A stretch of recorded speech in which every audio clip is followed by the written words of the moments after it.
Hello, friends. This is Dave Hurwitz, executive editor at ClassicsToday.com, here with great recent recordings of the classics.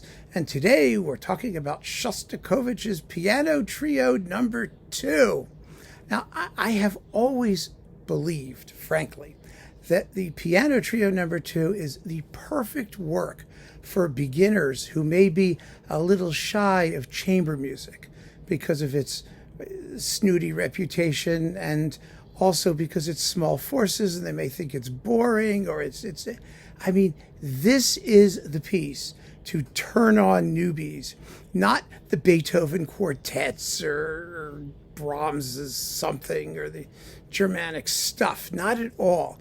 You need something that has an absolute visceral impact immediately, and that proves that just having a few people together can just be colossally expressive and intense.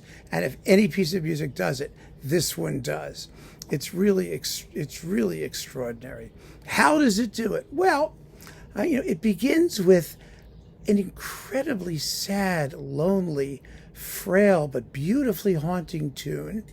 It's in Shostakovich's Jewish music vein, that Slavic, soulful da da da da ya da da da da da da da da da da da da da da da da.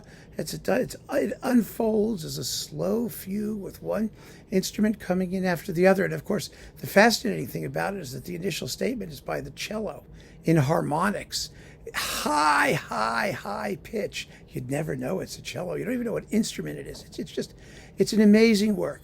Then the first movement gathers steam for a while. And then we have a zippy scherzo full of hijinks and high spirits and it's fun to listen to. Then a Passacaglia, very somber, but very easy to follow. Again, it's a wonderfully lucid work. Because a Passacaglia is simply a series of bass notes over which variations of some kind happen, other things happen. And this Passacaglia has a serious bunch of piano chords that repeat over and over again. It's very hypnotic. And then we get the finale, which is a Jewish dance thing. Da da da da dum, bum bum bum bum, da da da da da. And it's one of those. It's like numb and desperately sad, but it's dance music. And then we've got as a second theme that creepy da da dum bum bum da da da da da da da da da da da that also occurs in Shostakovich's Eighth Quartet. Really just unbelievably passionate and grim and exciting all at the same time. And it rises to an absolutely epic climax. Huge, unbelievable climax. The music is bursting at the seams. And at the very top of it, under cascades of scale-like things from the piano, the opening tune from the trio comes back in the muted solo violin, and then it slowly sinks down into darkness before a quiet, exhausted, but also very, very fulfilling and peaceful. At last, it finds peace at the very end.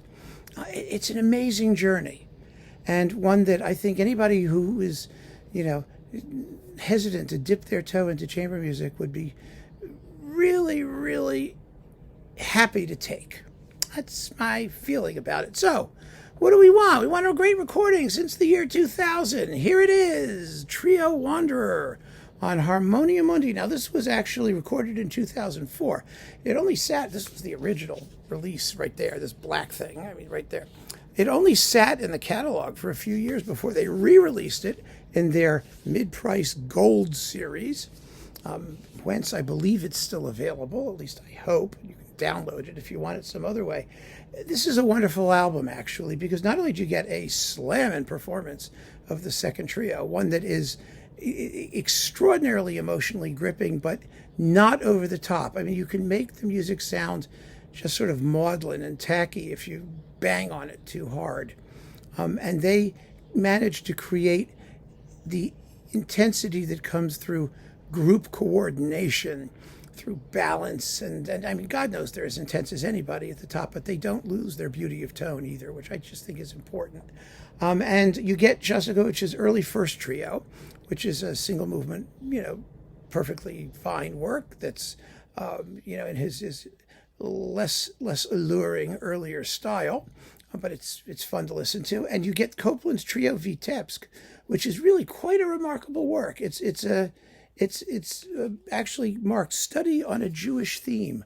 One of the very, very few pieces in which Copland explored his Jewish roots, and it fits perfectly with the Shostakovich second trio. It's contemporaneous, roughly, and they both share the origins in Jewish music, Eastern European, Slavic / Jewish music. So it's a great disc. It's just a great disc. And the performances are marvelous. So they're stunningly recorded, and they all date from after the turn of the new century. So we're in business as far as that goes. So for great recent recordings of an absolute classic and a stunning piece of music, and it's got so many wonderful things about this particular trio. It's just such a screaming masterpiece. I cannot recommend this strongly enough. So keep on listening, friends. Thanks for joining me. Take care.